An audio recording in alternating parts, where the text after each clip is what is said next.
Why was everyone pretending she wasn't there? The room buzzed faintly with whispers, with the scratch of pens against notepads, the muted hum of the projector fan. Faces bent toward the glowing map, every pair of eyes moving across terrain lines, red-circled villages, faded satellite roads, all except hers. She didn't need to stare at it. She already knew every inch by memory. But no one looked at her, not once. She sat at the far end of the table, a cold cup of coffee near her elbow, hands hidden beneath the wood. The only sign of her tension was how her thumb pressed into her palm, leaving crescents that would fade by the time anyone noticed. The commander's voice broke the low murmur. 3 lost, last patrol. The air shifted, heavy as lead. Chairs creaked. Some lowered their heads. Others glanced at each other, searching for what to say, what to do. No one spoke. And then the names. Sharp final. Her lungs seized, breath caught midair. She stared ahead, unmoving, but inside something cracked. The last name, she knew it before the syllables left his mouth. Her chest tightened, every heartbeat echoing in her ears like distant artillery. She didn't blink, didn't move, didn't show it. But the commander's eyes lingered on her, just long enough to betray that he knew. She swallowed once, hard, pressed her nails deeper into her palm. This wasn't the first time she'd heard names read like this, but this time, one of them belonged to someone who had once promised to come back. Her brother's friend, the one who carried her brother's last letter, the one who had survived what he hadn't, and now gone. The silence in the room deepened. Someone coughed, shuffled papers, tried to keep order. She sat motionless. Invisible. That was how they wanted it. That was how they thought she preferred it. And maybe they weren't wrong. Outside, the desert clung to night like a fever refusing to break. The air smelled of dust and kerosene, generators humming low. Sandbags stacked at the outpost looked fragile against the endless dark horizon. Floodlights cut narrow cones through the dust, catching particles that shimmered like ash. She walked past them without a sound, boots pressing shallow into the dirt. Her name wasn't carved into the wall of the fallen, not yet, but she'd stood there before, tracing fingers over others. And each time she wondered, would anyone stop long enough to read hers if it ended there? A voice pulled her back. Price. Her last name called low, careful. She stopped, turned. The commander leaned against the doorframe of the tactical tent. The light behind him threw his face in shadow, but his eyes glinted. Not hard, not demanding, just watching. You don't have to go back out. The way he said it wasn't an order. It was something closer to mercy, something that cut sharper than command. She held his gaze, quiet, steady. I do, she said. No hesitation, no explanation. He didn't push further. He knew what refusal looked like, what it sounded like. He'd worn it himself once, maybe still did. But as she walked past, her jaw tightened. Because the truth was, she wasn't going back for the same reason everyone else thought. There was something she hadn't told them, not yet. Later in the barracks, sleep came scattered. The room was a chorus of half-dreams and restless movements. A young private mumbled names under his breath, as if reciting them would keep them alive. Another clutched his blanket like armor, twitching with dreams too heavy to escape. She sat on the edge of her bunk, lacing boots she didn't plan to take off again tonight. Her hands shook once, the knot slipping free. That unsettled her. Because she was steady, always steady. She exhaled, tried again, tighter this time. Her duffel lay open at her feet. Inside, folded fatigues, a half-used notebook, a worn field manual she hadn't opened in years. Beneath it all, tucked carefully, too carefully, was a folded photograph. She didn't need to pull it out. She knew it by heart. Her brother's tilted grin, his uniform sharp, the desert behind him endless. He had been younger then, and so had she. She remembered the day he left, the promise he'd whispered as he hugged her one last time. I'll bring this back with me. He tapped the edge of his dog tag chain, smiling like it was just another mission, just another day. But he hadn't brought it back. They returned the tags instead. Cold metal, placed in her hand by strangers with solemn voices, and she had clenched them until the edges cut into her palm. That was when she made her choice, not in the recruiter's office, not during training. That was the moment she truly enlisted. To carry what he couldn't. And now, with every mission, every risk, she carried him still. The barracks fan hummed overhead, blades turning slow as time itself. She lay back on the bunk, starring up, muscles tense. Sleep wouldn't come. Not tonight. Because the mission they briefed earlier wasn't just coordinates on a map. It was the same stretch of land where her brother had gone down. The ambush, the silence afterward. And though no one said it aloud, she knew tonight's orders weren't about strategy. They were about ghosts. The men who walked out tomorrow would walk into the same shadows, and she would be among them. But unlike them, she wasn't going in to complete a mission. She was going in to finish a promise. At 300, the outpost stirred awake. Metal clanged, boots hit dirt, hushed voices traded last words before the dark swallowed them. The convoy lined up under faint moonlight, trucks growling low, headlights blacked out. She pulled her gear tight, checked, rechecked. Every movement mechanical, practiced, yet layered with something deeper tonight. Her rifle felt heavier, or maybe it was just her chest.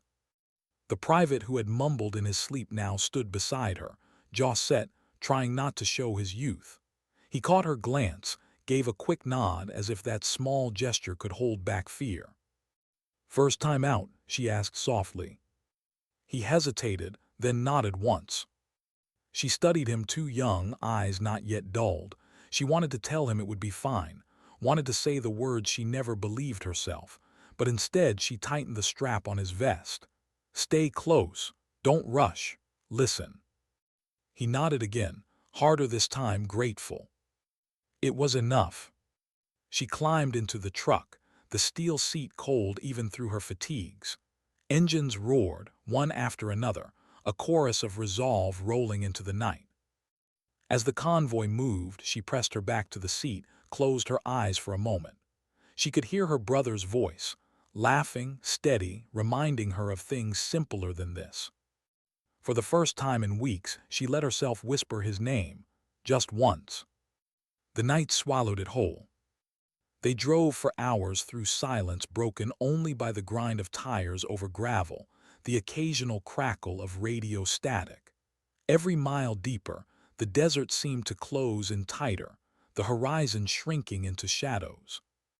She kept her rifle angled across her lap, fingers tracing the worn edge of the grip. To anyone else, it was just a weapon. To her, it was something else entirely. A weight, a reminder. The private across from her tapped his knee nervously. She caught it, gave him a look. Calm, measured, he stilled. She wondered if he realized how quickly he reminded her of her brother. Not in appearance, not in rank. Just in that raw, unshaped way of standing on the edge of something irreversible. It struck her then how fragile they all were. Not just bodies, but the thin thread of memory that tied them back home. A girlfriend's picture tucked in a pocket. A child's drawing taped inside a helmet. A promise whispered in the dark. And she knew, as the truck rattled deeper into that unforgiving night. Survival wasn't just staying alive. It was carrying the broken with grace. What was waiting in the silence ahead? The desert stretched endless, featureless, as though it had no memory of the men and women it swallowed whole. Dust rose behind the convoy, faint plumes caught in the pale glow of the moon. Engines rumbled low, steady, each vibration seeping into her bones. She kept her eyes fixed on the horizon, scanning for movement. A flicker, a shadow, anything that didn't belong, but the desert revealed nothing. Just silence, broken only by the occasional crackle of radio static. The private across from her, Collins, she remembered now, fidgeted with the strap of his helmet. Young, too young. She wondered what words he had left unsaid back home, what things he thought he'd have time for later. Everyone had something, a story that made their silence heavier. "Ever think about leaving?" he asked suddenly. His voice cracked just enough to betray nerves. She didn't look at him. Leaving where? This, all of it, walking away. She almost smiled, but it never reached her lips. Instead, her fingers traced the grooves of her rifle, slow, steady. "You don't walk away," she said finally. "Not really." Collins nodded, staring down at his boots as if searching for an answer there. He didn't ask again. The convoy rolled to a halt hours later. No warning, just the sharp hiss of brakes and the ripple of bodies tensing inside armored walls. The silence that followed was different, thicker, almost sentient. The commander's voice crackled over the headset. "We're holding here. Scans picked something up." She climbed down from the truck, boots sinking into soft dust. The night air was cool, almost deceptively gentle. Stars burned sharp above, but her eyes never left the jagged ridges in the distance. A valley narrow, too narrow. Her gut twisted. She'd seen maps, she studied terrain. But standing here, feeling how the land closed in around them, it was different, like walking into a throat that could swallow them whole. Collins stood beside her, trying to mask his nerves with forced steadiness. "Looks quiet." "Quiet isn't safe," she murmured. The unit spread out, scanning, checking. Every shadow could hide something. Every silence could precede an eruption. She crouched low, fingers brushing the ground. Tracks, recent. Tires, heavy boots.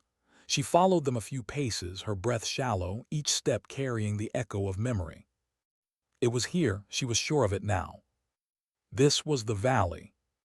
The place her brother's unit had gone dark. No one else realized it, not yet. They just saw coordinates on a map. But she knew the stories, the whispers, the unanswered questions.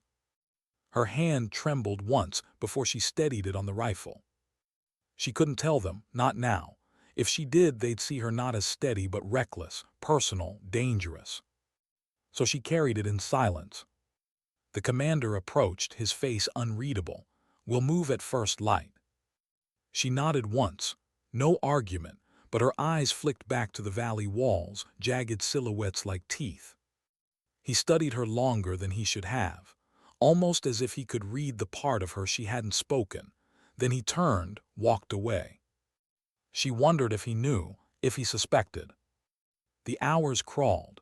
Soldiers rested where they could, rifles never far from reach. The desert night was unforgiving, cold, sharp, every sound magnified in the stillness. She sat slightly apart, her back against the side of the truck, eyes scanning the horizon even as exhaustion tugged at her. She didn't dare close them. Collins lowered himself beside her, helmet resting loosely in his lap. For a long while he didn't speak.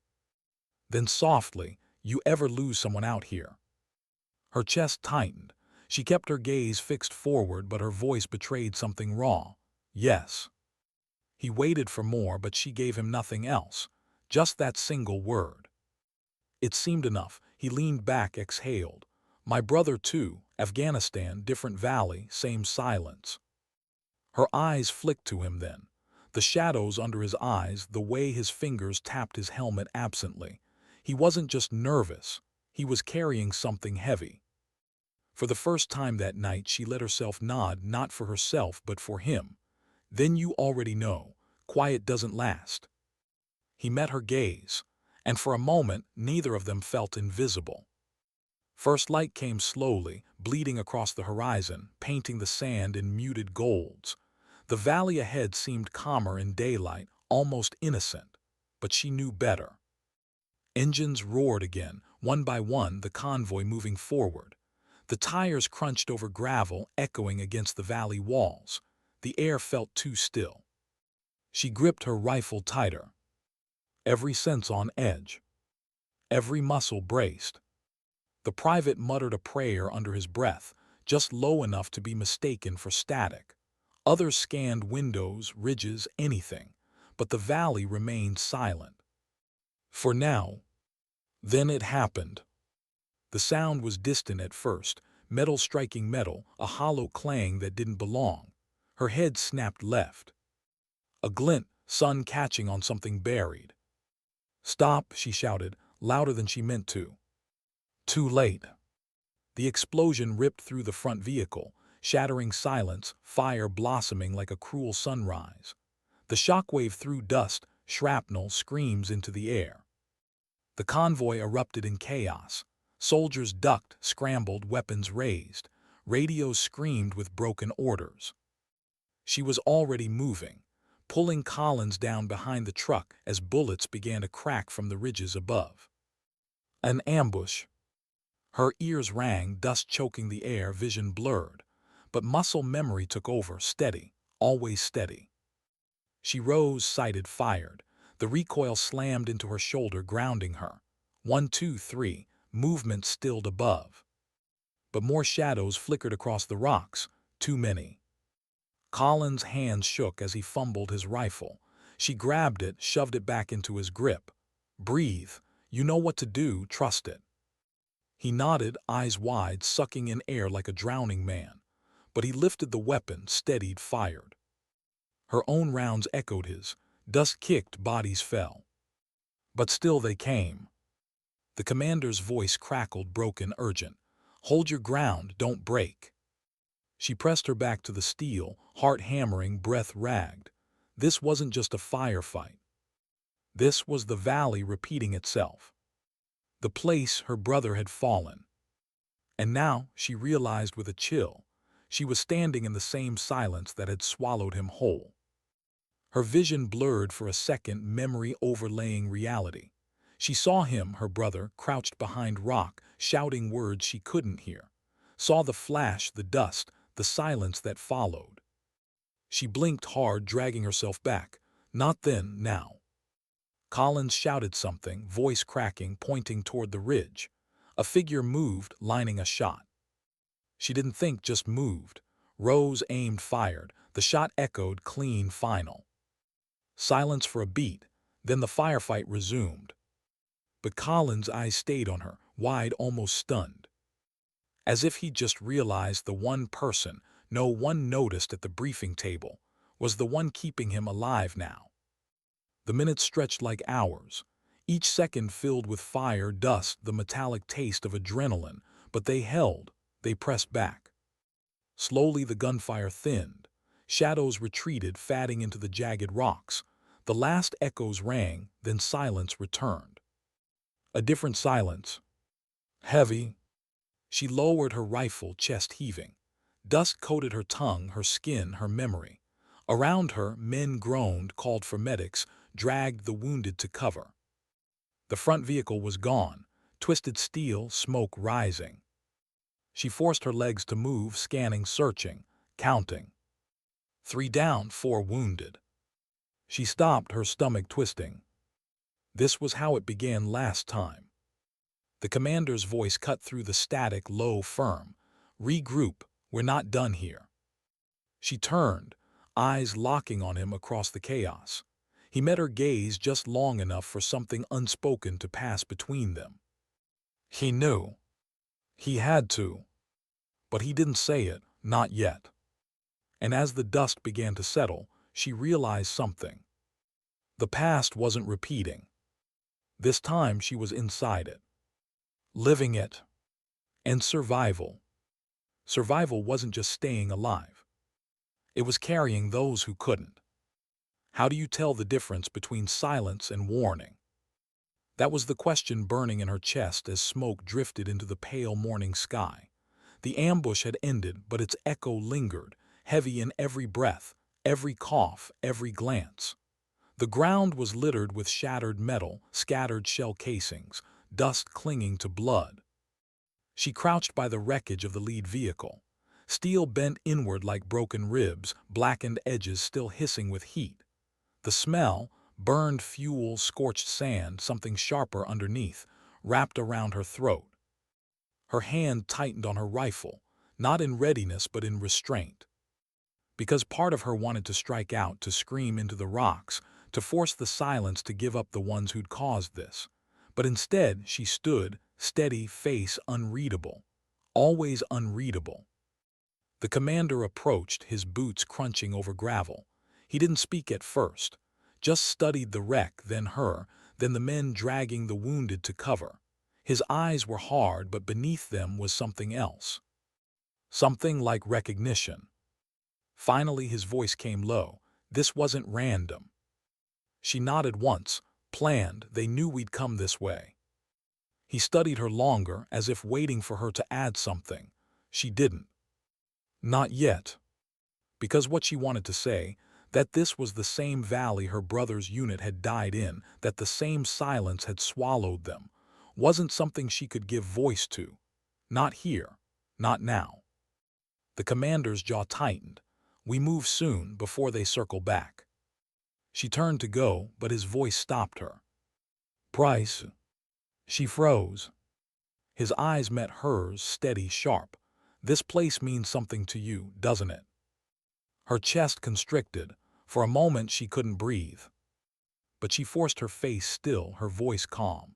It means survival, same as everywhere else. A lie, but delivered with the precision of truth. He didn't call her on it, just gave a short nod, as if filing it away for later. But she knew he wasn't fooled. They regrouped under a sliver of shade cast by the cliff. Men patched wounds with trembling hands. Radios crackled with fractured signals. Medics whispered curses they didn't mean to say out loud. Collins sat against the wheel of a truck, helmet off, sweat streaking his dust-covered face. His hands shook as he reloaded a magazine, bullets clinking against each other.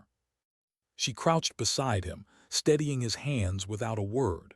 Together, they pressed round after round into the metal casing.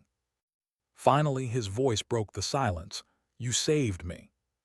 Her eyes stayed on the magazine. No, you saved yourself. I just reminded you. He gave a hollow laugh, shaking his head. I couldn't even aim until you looked at me. She glanced at him then, really looked. His eyes, raw, open, younger than they should have been. He wasn't just a private. He was a kid carrying the weight of a war he hadn't chosen. You're still here, she said softly. That's what matters. He swallowed, his throat working. Then he whispered, barely audible, my brother didn't make it. Her chest tightened. She should have said nothing, should have let silence swallow the confession. But instead, mine didn't either. His eyes snapped to hers, surprised. You. She cut him off with a shake of her head. Another time. But in that instant, a thread formed between them, fragile, quiet, binding. The march into the valley was slow, deliberate. Every step carried weight, every shadow a potential trigger. The sun climbed higher, heat pressing down, sweat soaking into fatigues. She walked point, eyes scanning every ridge, every boulder, every unnatural line in the sand. The valley walls loomed on either side, jagged, suffocating. With each step the memories pressed harder, her brother's last letters, the official report thin and sterile, words like losses sustained, cause undetermined, the photographs she'd never been allowed to see. And the unanswered question, why here? She had come for answers, though she told no one. Not Collins, not the commander, not even herself, not out loud. But deep down she knew this wasn't about closure. Closure was a lie. This was about carrying what had been left unfinished. Hours passed. The unit pushed deeper. The silence of the ambush gave way to birdsong, faint and mocking. The men walked tense, rifles raised, eyes darting. Then, without warning, the commander raised a fist. The line froze. She felt it too. The air had shifted. She scanned ahead. Narrow passage. Rocks stacked higher, forming a choke point, perfect ground for another trap. Her pulse quickened. The commander's voice low over comms. Options. Someone muttered, detour. Another, too long, we'll lose daylight. Then silence, all eyes turned to her. She hadn't asked for it, didn't want it. But in moments like these, invisibility disappeared. She studied the passage, the angles, the shadows. the echoes of where men had once walked and not returned. Finally she spoke. "It's bait, but if we split we're weaker. We go together tight, eyes everywhere, no rush." The commander watched her as if weighing not just her words, but her past. Then he nodded. "We move." They filed through the choke point, every bootstep calculated, every breath shallow. Her eyes never stopped moving.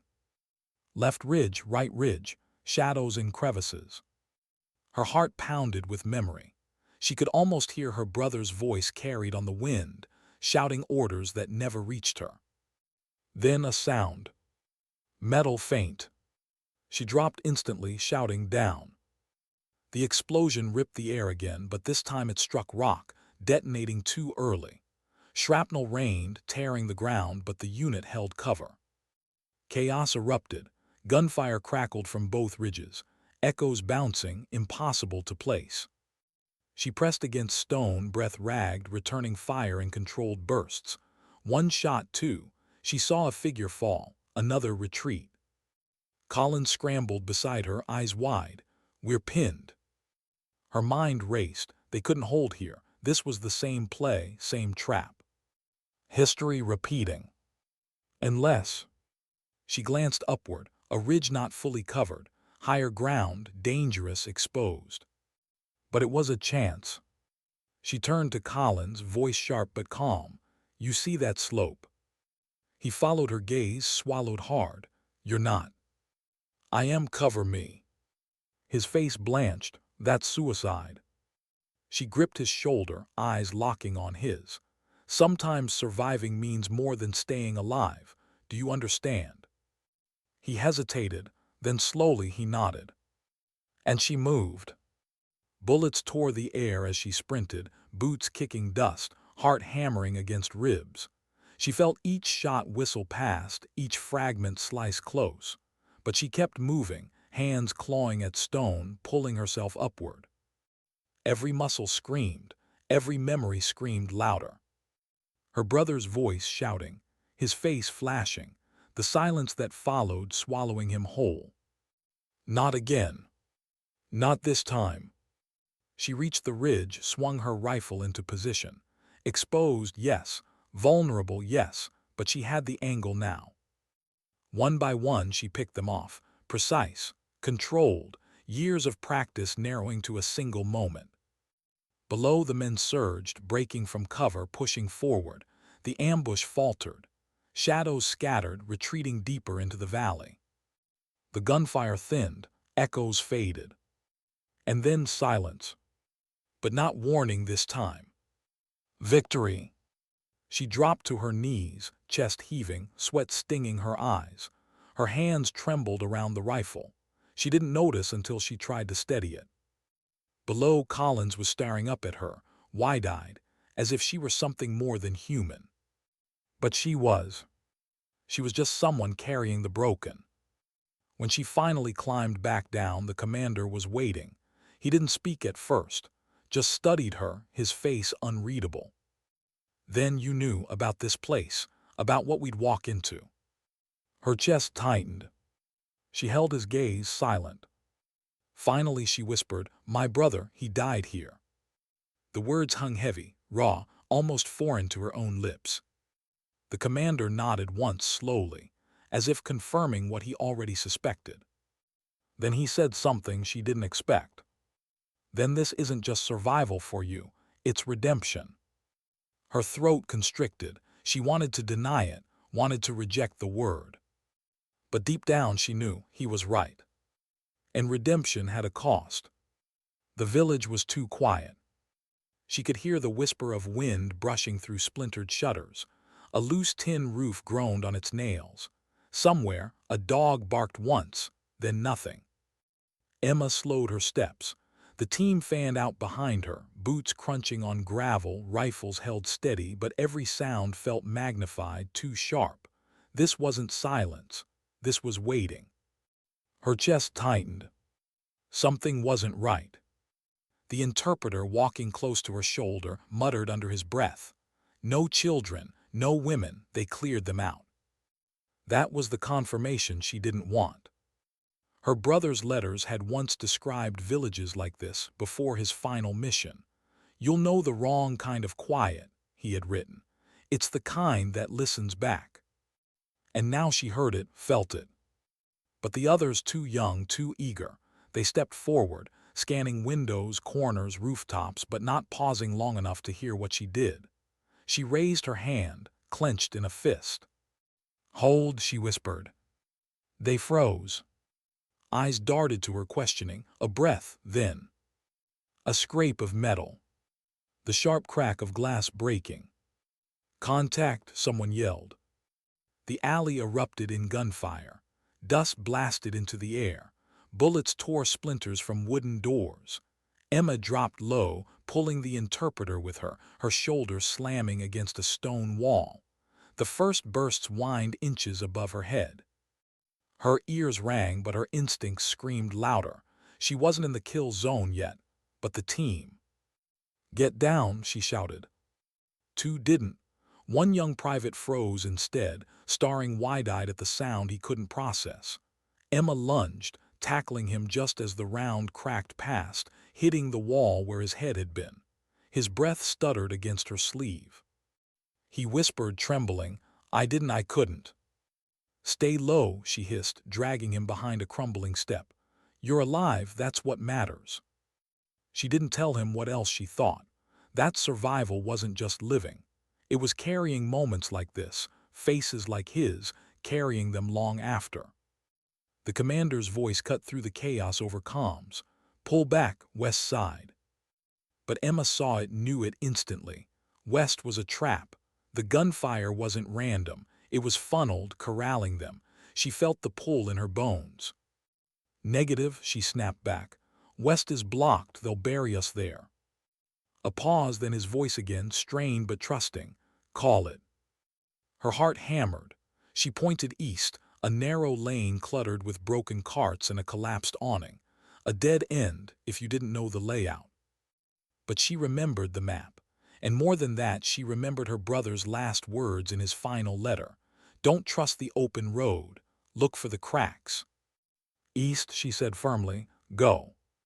They followed, not all willingly, but desperation made obedience quick. Bullets chased them as they ran, cutting plumes of dust from the ground. The interpreter stumbled, clutching his shoulder. Emma grabbed his arm, pulling him forward, her lungs burning with each step. They turned down the lane. Shouts erupted behind them. A grenade clinked against stone. Emma spun, slammed the private back against a doorway. The blast tore through the alley, shoving air from her lungs. Ringing filled her ears again. Her eyes blurred. But she stayed upright. She had to. Through the haze, the outline of the exit appeared, just wide enough for one at a time. A broken section of wall leading to an irrigation ditch. She shoved the private forward, then the interpreter, then two more. She stayed back, covering the retreat, her rifle steady despite the shake in her arms. Shadows moved in the smoke. She fired once, twice, keeping them at bay. And in that instant she saw him. Not her brother, not really. But the outline, the height, the way the figure leaned into the rifle, it jolted her heart as if memory had flesh again. She blinked hard, just another fighter, not him, never him. Still, her hand trembled as she pulled the trigger. The figure dropped.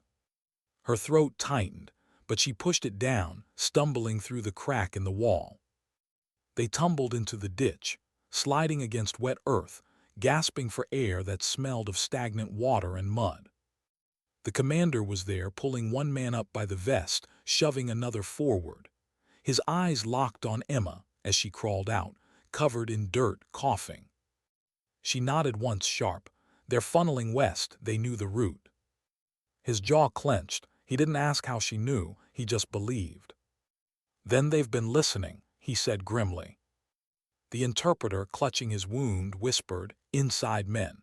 Someone gave them the plan." A silence heavier than gunfire fell over the group. Betrayal. Emma's stomach turned. She had suspected. She had felt it in the way the ambush had formed, too precise, too timed. And now she knew. The ghost of her brother wasn't the only one haunting her mission. Someone living was pulling the strings. But who? And how close were they? Her pulse slowed as the truth settled like ice through her veins. Because maybe, just maybe, the silence in the briefing room, the averted eyes, the unspoken weight. It wasn't only grief. It was suspicion. And if they already doubted her, how long before they decided she was the crack in the wall? The rain came suddenly. Not heavy, not yet. Just a thin mist drifting down from the mountains, settling into the valley like a veil. It clung to uniforms, soaked into boots, made the dirt roads slick. And still it was better than the dust. But Emma couldn't shake the thought. Rain made tracks visible. Rain revealed where you had been. She walked at the rear of the column now, always watching, always listening. Her rifle rested against her chest, her eyes never still. She scanned rooftops, tree lines, broken fences, not just for threats, for patterns, for what didn't belong.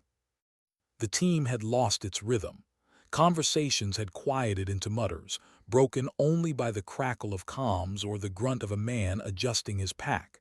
They weren't just tired, they were fractured. And Emma knew why. Someone had sold them out. The interpreter's words still echoed in her head. Inside men. It explained the ambush, the false routes, the way their enemies seemed to know always exactly where they'd be. But saying it aloud made the ground beneath them shift, because suspicion wasn't a bullet. Suspicion was poison. It seeped slow, unseen, until it hollowed trust from within. She had felt it already. The way one sergeant avoided her eyes when she spoke, the way another checked her pack after she walked away. And the commander. He hadn't said anything, not directly, but his silences were heavier now, his orders sharper, leaving no space for hesitation. She didn't blame him. Trust was expensive out here, and she had never been rich with it. Still, there was something he didn't know, something she hadn't told him. Not yet. Because the mission wasn't the mission for her, not really. For her, it had always been about her brother. And the letter he never finished.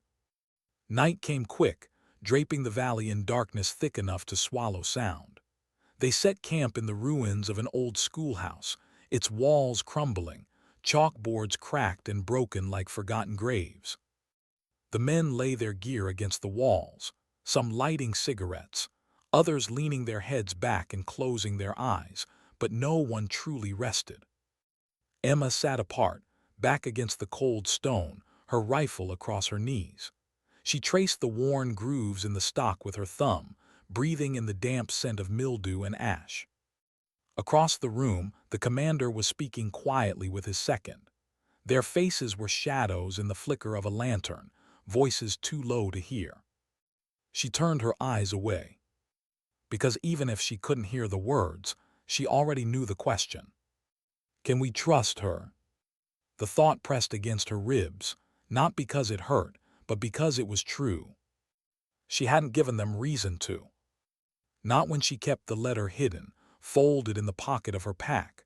Not when she swallowed her reasons, her fears, her guilt. Her brother had written in a scrawl, rushed, as if time was slipping even as the ink dried. Most of the words were broken sentences, warnings, pleas. But one line stood out, the last full line before the page ended. If I don't come back, don't trust the names they give you. Don't. The pen had dragged there, stopped. He hadn't finished. And that unfinished warning lived in her chest like shrapnel. She wanted to tell them, wanted to lay it all on the table. But what if she was wrong?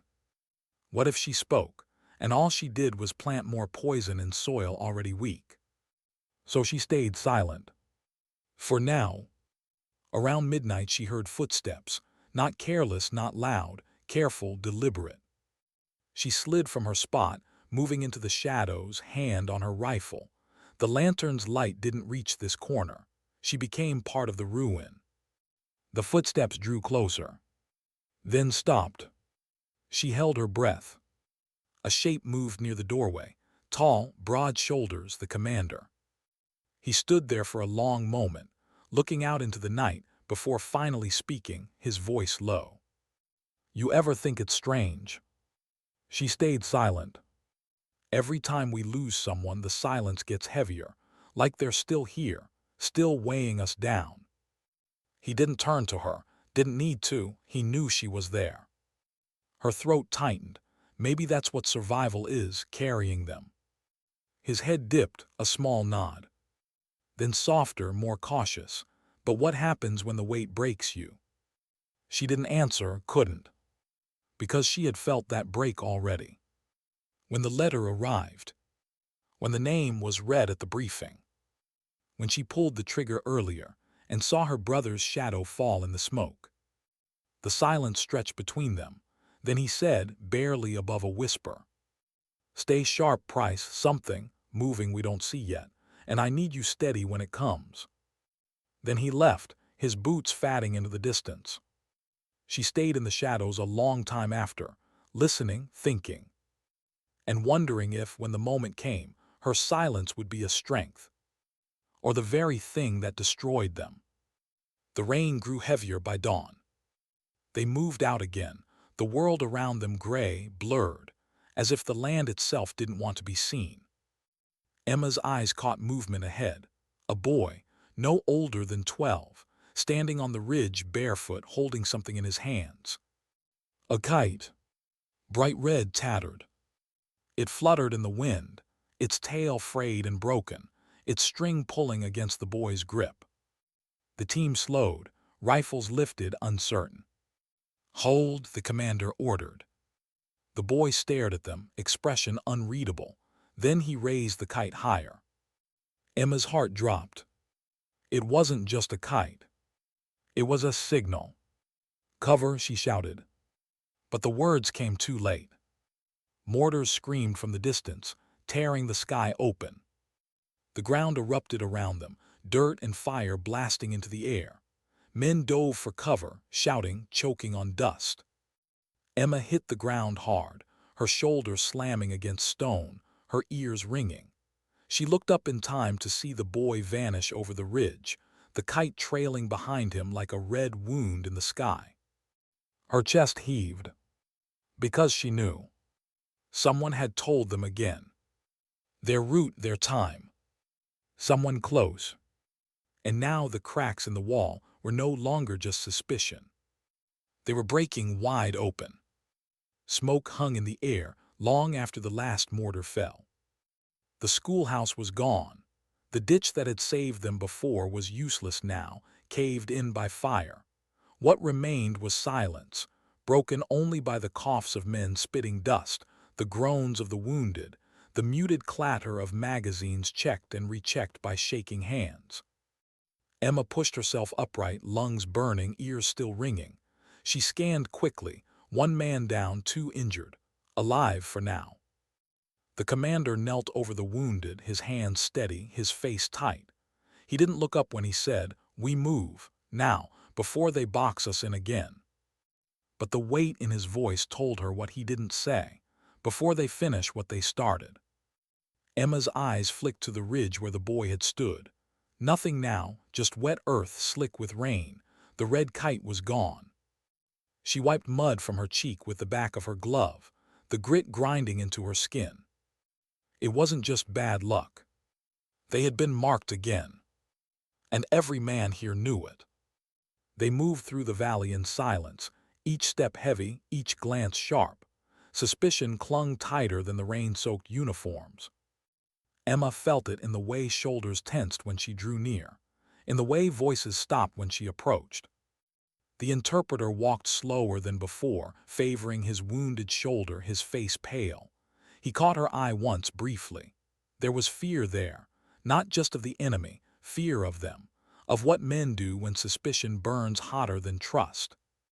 The commander kept his silence, but she knew he felt it too. His orders were short, clipped, leaving no room for questions.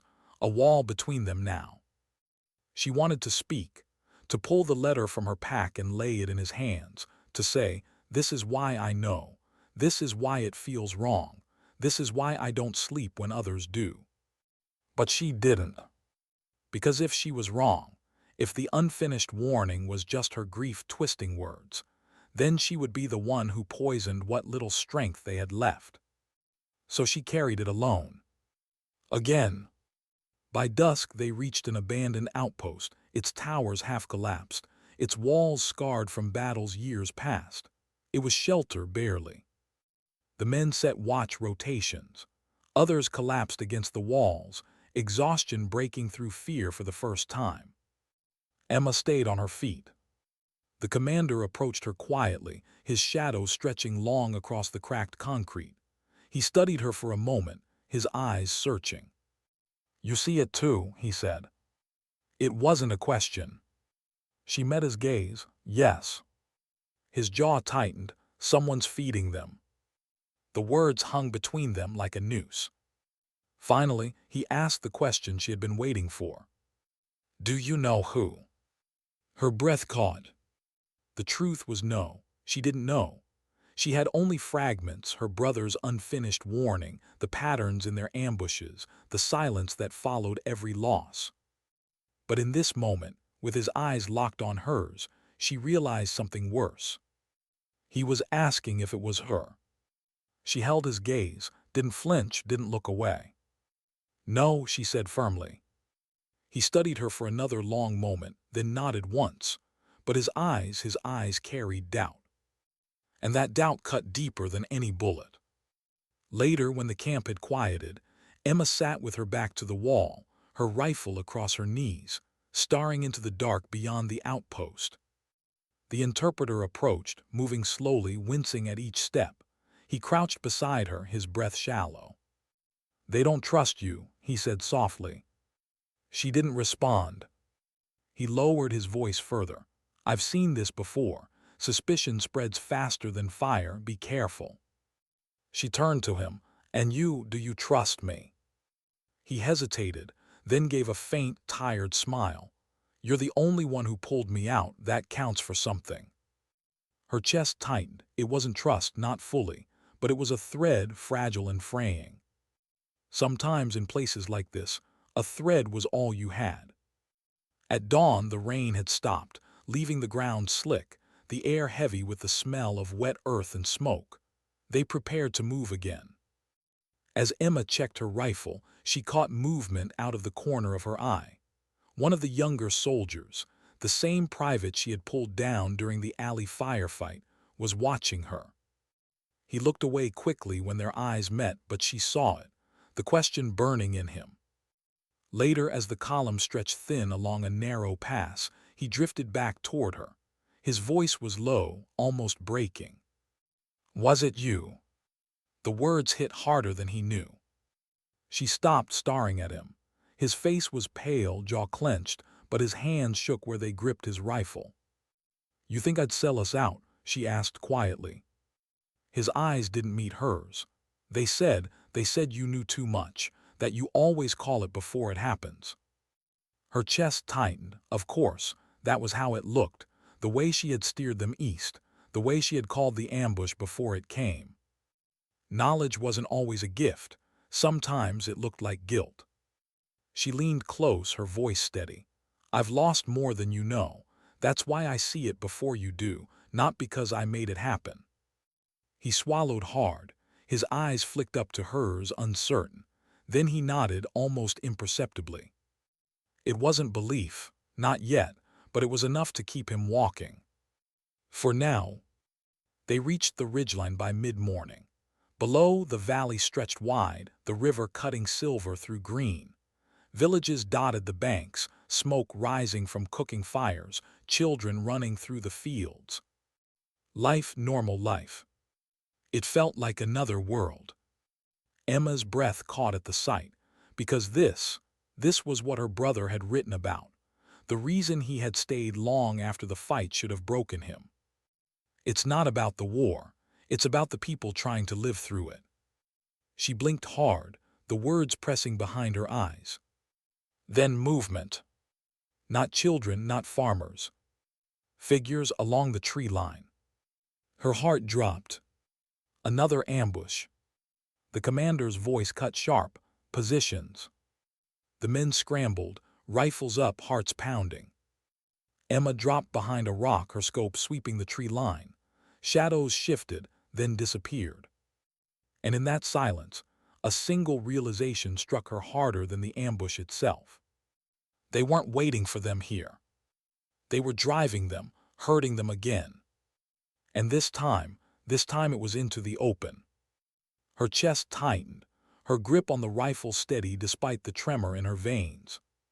She whispered, barely audible, "They know our end before we do." The commander's voice came over comms, hard and clipped. "Then find me the crack price, find it now." And in that moment she knew. She couldn't hold her silence much longer. The letter, the warning, the truth she had buried. Because survival wasn't just staying alive. It was carrying the broken with grace. And if she carried it alone much longer, it might kill them all. The night pressed heavy against the ridgeline. They had managed to hold their position until darkness fell, exchanging bursts of fire across the valley, neither side advancing, neither side retreating. By the time the shooting quieted, both sides had vanished back into the shadows. But Emma knew it wasn't over. The silence wasn't safety. It was just the pause before the next strike. She crouched near a fireless circle of stones, her rifle resting across her knees, her eyes scanning the horizon. The men were scattered behind her, exhaustion pulling their heads down, but no one truly slept. Fear had its own way of keeping soldiers awake. Her pulse hadn't slowed in hours, not since the private had asked her that question, "Was it you?" She could still hear the tremor in his voice, the uncertainty, the kind of doubt that spread like smoke in a closed room. And she knew, if she stayed silent any longer, that smoke would choke them all. Her hand slid into her pack, brushing over the folded letter. The paper was soft now, creased from too many nights of being held, hidden, red under dim lights. Her brother's handwriting, his last words. "If I don't come back, don't trust the names they give you. Don't." Stopped, cut short. And all this time, she had carried the unfinished sentence like a stone in her chest. But what if the missing word was the key? What if her silence had already cost lives? The commander approached quietly. His presence carried a gravity that didn't need words. He stood there a long moment, the stars catching on the brim of his helmet, before he finally spoke. "You're holding something back." Emma's chest tightened. His voice wasn't sharp, not accusing, just certain. She looked up at him, her throat dry. "You don't know that." He didn't blink. "I do." The silence between them stretched. Then she reached into her pack, pulled the letter free. The paper trembled in her hands, though not from the cold. She held it out to him.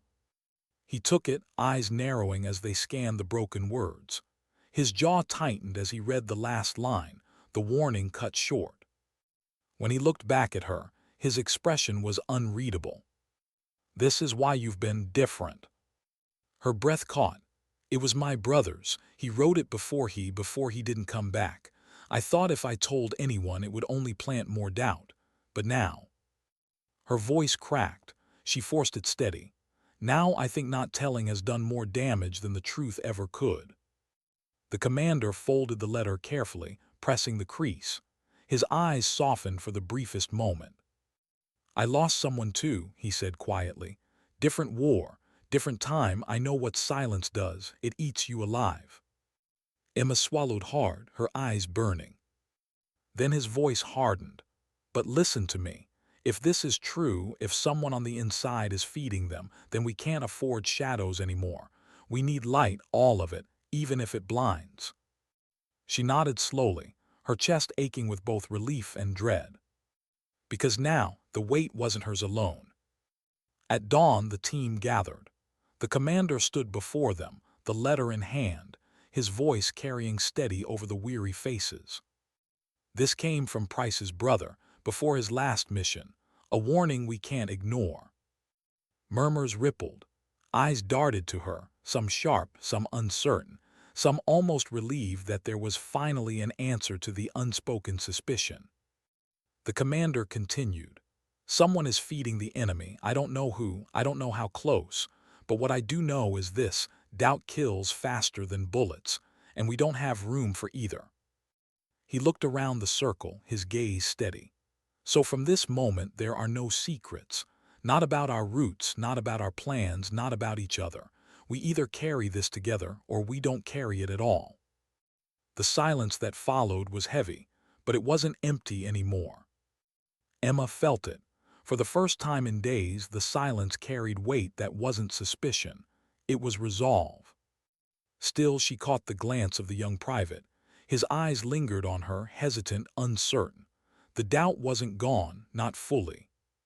But at least it was shared now. They moved again, heading east along a narrow riverbank. The sun burned through thinning clouds, heat rising off the mud, steam curling in the air. Emma walked at point this time.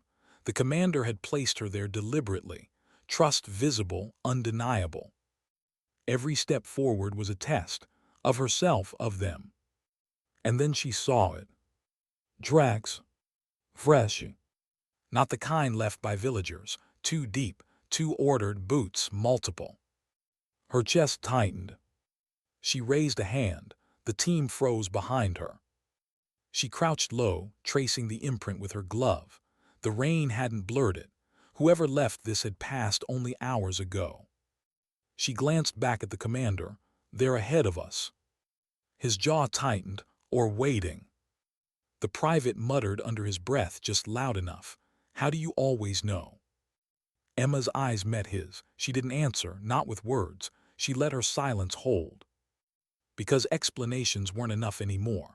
Proof was all that mattered. She stood scanning the tree line. The tracks cut toward a thicket, too neat, too obvious. Her heart hammered.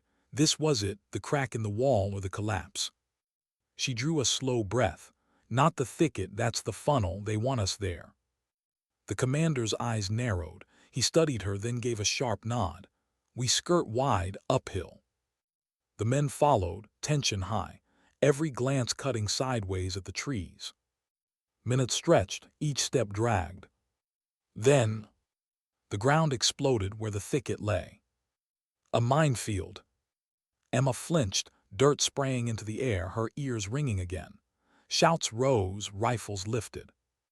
But the trap hadn't been theirs. It had been meant for them. And she had seen it before it swallowed them whole. The private stared at her, shock wide in his eyes. His lips parted, but no words came. He didn't need them. The truth had spoken itself. That night they camped in a clearing, the fire small, the circle tighter. No one said it aloud, but something had shifted. Emma sat across from the private. His eyes met hers now without flinching. He gave a small nod, almost an apology, almost gratitude. It was enough. But Emma knew the bigger storm hadn't broken yet. Because the letter still burned in her pocket. The unfinished warning. Don't trust the names they give you, don't. It wasn't done. And until she knew what the missing word was, every victory was temporary. Every silence was loaded.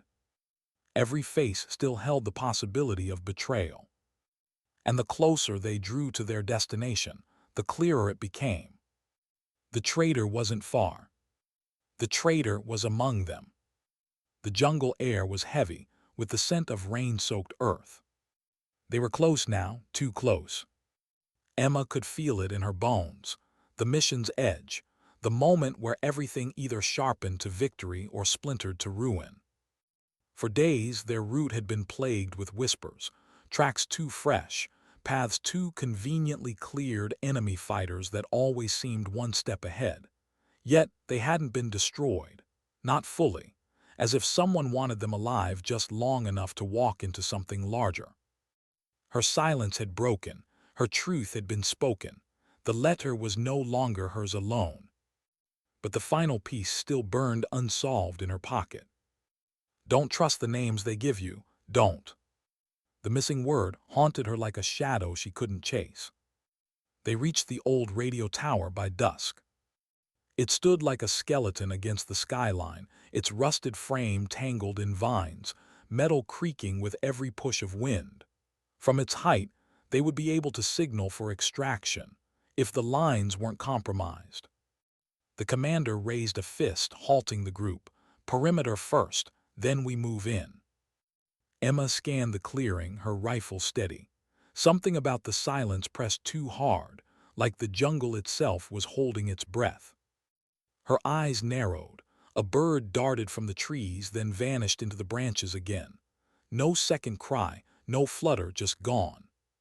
Her gut twisted. "It's wrong," she whispered. The commander looked at her. "Where?"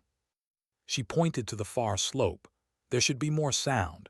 Birds don't vanish for no reason." He studied the slope, then gave a single sharp nod. "Flank left." They moved in, cautious, tight formation. And then movement. A flash of steel in the brush, a whisper of metal against metal. Contact. Gunfire ripped through the clearing. The world erupted. Bullets tore into trees, bark flying in splinters. The men dropped low, returning fire. Shouts filled the chaos. Emma's rifle cracked again and again, every shot precise, every breath measured. Her silence was no longer heavy, it was weaponized. But even as she fought, her mind screamed. This was the trap. This was always the trap. The enemy had known their path, their timing, their target. Someone had fed them here. The firefight dragged long into dusk. When the final shots faded, the ground was littered with the fallen.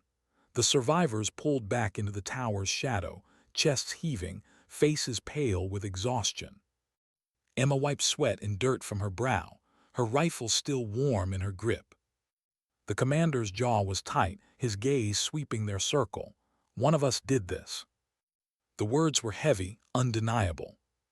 Silence fell, and Emma felt every pair of eyes cut to her. Her throat tightened. The private shook his head quickly. "No, not this time. She saved us twice." His voice cracked, but it carried. "It's not her." The commander's gaze softened for a moment, then hardened again. "Then who?" Emma's heart pounded. Her hand brushed the letter. The unfinished line screamed louder than the jungle. "Don't trust the names they give you. Don't." And then it hit her. Not names. Rank. Her brother hadn't meant the aliases. He had meant the very thing stitched into their uniforms, the hierarchy they trusted blindly. Her blood ran cold. She turned slowly, her eyes locking on the sergeant at the edge of the group. He avoided her gaze, his hand twitching near his pack. The sergeant had been steady, dependable, always pushing them along routes, insisting on timings, convincing the men with certainty. Too much certainty. Emma raised her rifle, her voice cutting through the night. "It's you." The sergeant froze. Then his lips curved, not in denial but in something darker.